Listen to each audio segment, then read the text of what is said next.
Hello everyone. स्वागत है आपका GW क्लासेस के अति महत्वपूर्ण करंट अफेयर्स के सेशन में। आज का मोटिवेशन है, अपने लक्ष्य के लिए जोशीले और जुनूनी बनिए। विश्वास रखिए, परिश्रम का फल सफलता ही है, इसलिए हार्ड वर्क करना मत छोड़िए। लगातार हार्ड वर्क करते रहिए, पढ़ते रहिए अच्छे से, एक न एक दिन सफलता जरूर मिलेगी। अपने आप पे इतना विश्वास रखिए कि मैं ये कर पाऊंगा और जरूर कर पाऊंगा। एक न एक दिन यह सफलता रंग जरूर लाएगी। इसलिए पढ़ाई पर विशेष लगातार मेहनत करते रहिए, एक न एक दिन सफल जरूर होंगे। आज का पहला question, mountain mammals of the world नामक पुस्तक के लेखक कौन हैं? Option A MK Ranjit Singh, option B Valmiki Thapar, option C Bittu Sahgal, option D Radhika Raje Gaikwad. सही उत्तर है विकल्प ए MK रंजीत सिंह। भारत के प्रसिद्ध संरक्षणवादी MK रंजीत सिंह ने पेंगुइन रैंडम हाउस द्वारा प्रकाशित mountain mammals of the world पुस्तक लिखी है। दशकों के कैरियर के साथ रंजीत सिंह ने भारत के वन्यजीव संरक्षण प्रयासों को आकार देने में महत्वपूर्ण भूमिका निभाई है, जिसमें प्रोजेक्ट टाइगर में उनकी भूमिका और बारहसिंगा जैसे लुप्तप्राय प्रजातियों की रक्षा करना शामिल है। उनकी पुस्तक दुनिया की कुछ सबसे दूरस्थ पर्वत श्रृंखलाओं में पाए जाने वाले बड़े स्तनधारियों की 62 प्रजातियां और 78 उप प्रजातियों के लिए एक व्यापक मार्गदर्शिता प्रदान करती है। अपने साहसिक कार्यों के माध्यम से वह अपनी संरक्षण यात्रा से वैज्ञानिक अंतर्दृष्टि, व्यक्तिगत कहानियां और आश्चर्यजनक दृश्य साझा करते हैं। अगला प्रश्न, विश्व आयोडीन अल्पता दिवस प्रतिवर्ष किस तारीख को मनाया जाता है? ऑप्शन ए 20 अक्टूबर, ऑप्शन बी 21 अक्टूबर, ऑप्शन सी 22 अक्टूबर, ऑप्शन डी 23 अक्टूबर। इसका सही उत्तर है ऑप्शन बी 21 अक्टूबर। विश्व आयोडीन की कमी दिवस, जिसे वैश्विक आयोडीन की कमी संबंधी विकार निवारण दिवस के रूप में भी जाना जाता है, हर साल 21 अक्टूबर को मनाया जाता है। इस दिन का उद्देश्य अच्छे स्वास्थ्य को बनाए रखना, आयोडीन के महत्व के बारे में जागरूकता बढ़ाना और आयोडीन की कमी के दुष्परिणामों को उजागर करना है, जो एक सतत वैश्विक सार्वजनिक स्वास्थ्य समस्या है। आयोडीन मानव स्वास्थ्य में महत्वपूर्ण भूमिका निभाता है, विशेष रूप से थायराइड हार्मोन उत्पादन, चयापचय विनियमन और भ्रूण और शिशु विकास में।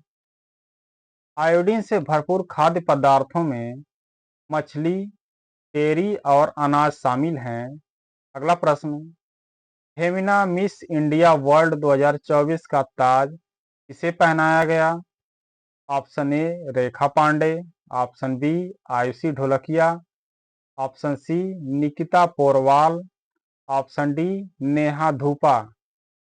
का सही उत्तर है विकल्प सी निकिता पोरवाल। मध्य प्रदेश की निकिता पोरवाल को फेमिना मिस इंडिया वर्ल्ड 2024 का ताज पहनाया गया, जिससे उन्हें मिस वर्ल्ड प्रतियोगिता में भारत का प्रतिनिधित्व करने का अवसर मिला। इस प्रतिष्ठित कार्यक्रम, जिसका 60वां संस्करण था, में दादरा और नागर हवेली की रेखा पांडे और गुजरात की आयुषी ढोलकिया क्रमशः प्रथम और द्वितीय रनर अप रहीं। इस कार्यक्रम में एक सेलिब्रिटी जूरी शामिल थी, जिसमें संगीता बिजलानी, अनीस बज्मी और मधुर भंडारकर शामिल थे, जिसने इस अवसर की रौनक और बढ़ा दी। अगला प्रश्न, अलमाटी ओपन पुरुष युगल खिताब किसने जीता, जिससे उनका पहला एटीपी 250 खिताब हासिल हुआ? ऑप्शन ए साकेत माइनेनी और राम कुमार रामनाथन। ऑप्शन बी रोहन बोपन्ना और Divij Sharan. Option C Yuki Bhambri और श्रीराम बालाजी। ऑप्शन डी ऋत्विक चौधरी बोरीपल्ली और अर्जुन खाड़े। जिसका सही उत्तर है विकल्प डी ऋत्विक चौधरी वो बोलीपल्ली और अर्जुन खाड़े। ऋत्विक चौधरी बोलीपल्ली और अर्जुन खाड़े ने अलमाटी ओपन पुरुष युगल में अपना पहला एटीपी 250 खिताब जीतकर इतिहास रच दिया।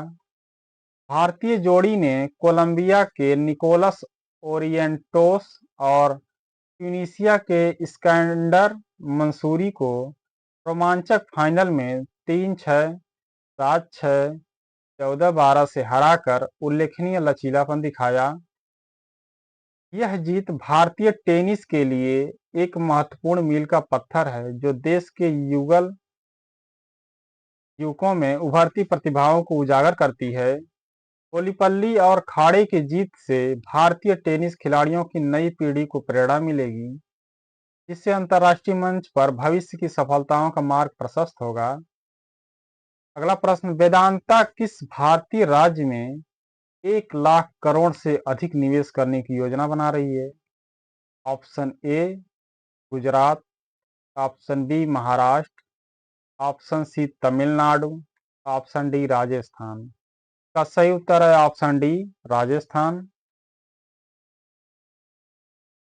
वेदांता ने राजस्थान में 1 लाख करोड़ से ज्यादा के निवेश की घोषणा की है, जिसका लक्ष्य जिंक, तेल और गैस तथा नवीकरणीय ऊर्जा जैसे क्षेत्रों को लक्षित करना है। हिंदुस्तान जिंक अपनी जिंक उत्पादन क्षमता को दोगुना करने और एक उर्वरक संयंत्र बनाने के लिए 30,000 करोड़ का योगदान देगा, जबकि केयर्न ऑयल एंड गैस तेल और गैस उत्पादन को बढ़ावा देने के लिए 35,000 करोड़ का निवेश करेगी। इस निवेश से लगभग 2 लाख नौकरियां पैदा होंगी और 500 से ज्यादा डाउनस्ट्रीम उद्योगों के विकास को बढ़ावा मिलेगी, जो राज्य की अर्थव्यवस्था को एक महत्वपूर्ण बढ़ावा देगा। अगला प्रश्न, अक्टूबर में भारत ने किस देश के साथ नौसैनिक अभ्यास नसीम अल बहर आयोजित किया? ऑप्शन ए संयुक्त अरब अमीरात। Option B Oman. Option C सऊदी अरब। Option D Qatar. का सही उत्तर है ऑप्शन बी ओमान। भारत ने ओमान के साथ द्विपक्षीय नौसैनिक अभ्यास नसीम अल बहर का आयोजन किया, जिसका उद्देश्य समुद्री सहयोग को बढ़ाना और परिचालन अंतर संचालन में सुधार करना। भारतीय नौसेना के आईएनएस त्रिकंद और डॉर्नियर समुद्री गश्ती विमान ने ओमान की रॉयल नेवी के पोत अल सीब के साथ भाग लिया। 13 से 18 अक्टूबर तक गोवा के तट पर आयोजित इस अभ्यास में गन फायरिंग, विमानरोधी अभ्यास और पुनः पूर्ति युद्धाभ्यास जैसी गतिविधियां शामिल थीं, जिससे हिंद महासागर क्षेत्र में दोनों देशों के बीच रणनीतिक संबंध और मजबूत हुए। अगला प्रश्न, ईपीएफओ के अनुसार अगस्त 2024 में रोजगार के अवसरों में साल दर साल वृद्धि कितनी है? Option A 8%, option B 9%, option C 10%, option D 12%। जिसका सही उत्तर है ऑप्शन बी 9%। अगस्त 2024 में कर्मचारी भविष्य निधि संगठन ईपीएफओ ने रोजगार के अवसरों में 9% की साल दर साल वृद्धि की सूचना दी, जो भारत में बढ़ते नौकरी बाजार को उजागर करती है।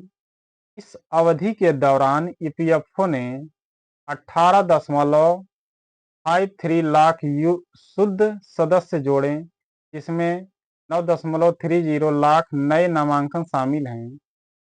जिनमें 2.53 लाख महिला सदस्य शामिल हैं। ये संख्याएं रोजगार में लगातार वृद्धि को दर्शाती हैं, खासकर जब जुलाई, जून और मई जैसे पिछले महीनों की तुलना में वृद्धि दर विभिन्न क्षेत्रों में नौकरी की सुलभता में सुधार के लिए ईपीएफओ के प्रयासों को सकारात्मक प्रभाव को रेखांकित करती है। अगला प्रश्न, इंडोनेशिया के 8वें राष्ट्रपति के रूप में किसे नियुक्त किया गया? Option A Joko Widodo, option B Susilo Bambang Yudhoyono, option C Prabowo Subianto, option D Megawati Sukarnoputri. का सही उत्तर है विकल्प सी प्रबोवो सुबियांटो। पूर्व विशेष बल कमांडर प्रबोवो सुबियांटो 14 फरवरी को लगभग 60% वोटों के साथ चुनाव जीतने के बाद इंडोनेशिया के 8वें राष्ट्रपति बन गए। वे स्कूली बच्चों के लिए मुफ्त भोजन उपलब्ध कराने जैसी नीतियों पर ध्यान केंद्रित कर रहे हैं, जो सामाजिक कल्याण में सुधार के प्रति उनकी प्रतिबद्धता को दर्शाता है। दुनिया का तीसरा सबसे बड़ा लोकतंत्र और सबसे ज्यादा आबादी वाला मुस्लिम बहुल देश इंडोनेशिया अब 73 वर्षीय नेता के नेतृत्व में है। अगला प्रश्न, राष्ट्रीय महिला आयोग एनसीडब्ल्यू का नया अध्यक्ष किसे नियुक्त किया गया? अर्चना मजूमदार, प्रीति सिंह, ऑप्शन सी विजय किशोर रहाटकर, ऑप्शन डी शबनम खातून। जिसका सही उत्तर है ऑप्शन सी विजय किशोर रहाटकर। विजय किशोर रहाटकर को राष्ट्रीय महिला आयोग एनसीडब्ल्यू का अध्यक्ष नियुक्त किया गया, जो इस महत्वपूर्ण पद को संभालने वाली 9वीं व्यक्ति बन गई हैं। उनकी नियुक्ति महिलाओं के अधिकारों को बढ़ावा देने और भारत में महिलाओं से संबंधित मुद्दों को संबोधित करने के लिए सरकार की प्रतिबद्धता को दर्शाती है। रहाटकर का कार्यकाल तत्काल प्रभाव से 3 साल या 65 वर्ष की आयु तक होगा। इससे पहले वे महाराष्ट्र राज्य महिला आयोग की अध्यक्ष रह चुकी हैं।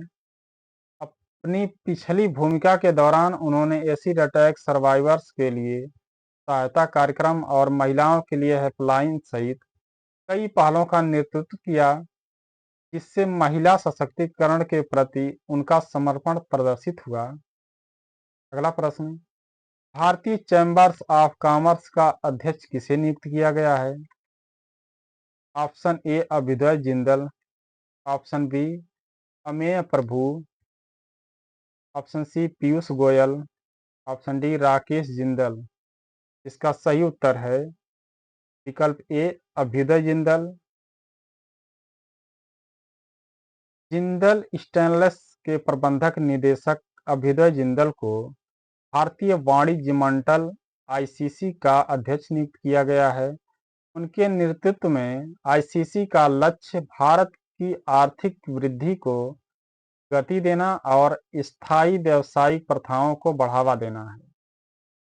उनके विजन में भारत को 2047 तक 35 ट्रिलियन अमेरिकी डॉलर की अर्थव्यवस्था हासिल करने में मदद करना शामिल है।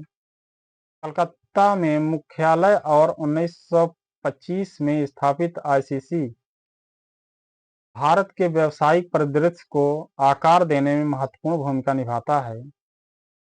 अगला प्रश्न, भारतीय सेना का अभ्यास स्वावलंबन शक्ति कहाँ आयोजित किया जा रहा है? Option A Jhansi, option B Jaisalmer, option C Leh, option D Pune.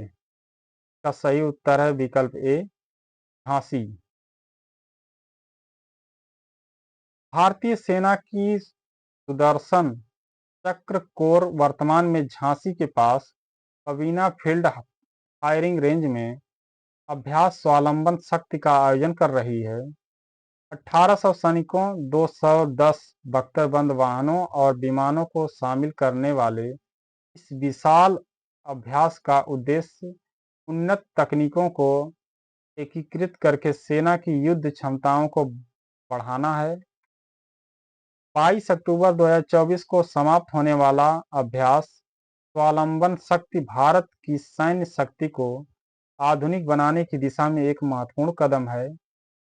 विशिष्ट और उभरती हुई तकनीकों का लाभ उठाकर सेना भविष्य के युद्ध परिदृश्यों के लिए अपनी तत्परता को मजबूत बनाना चाहती है।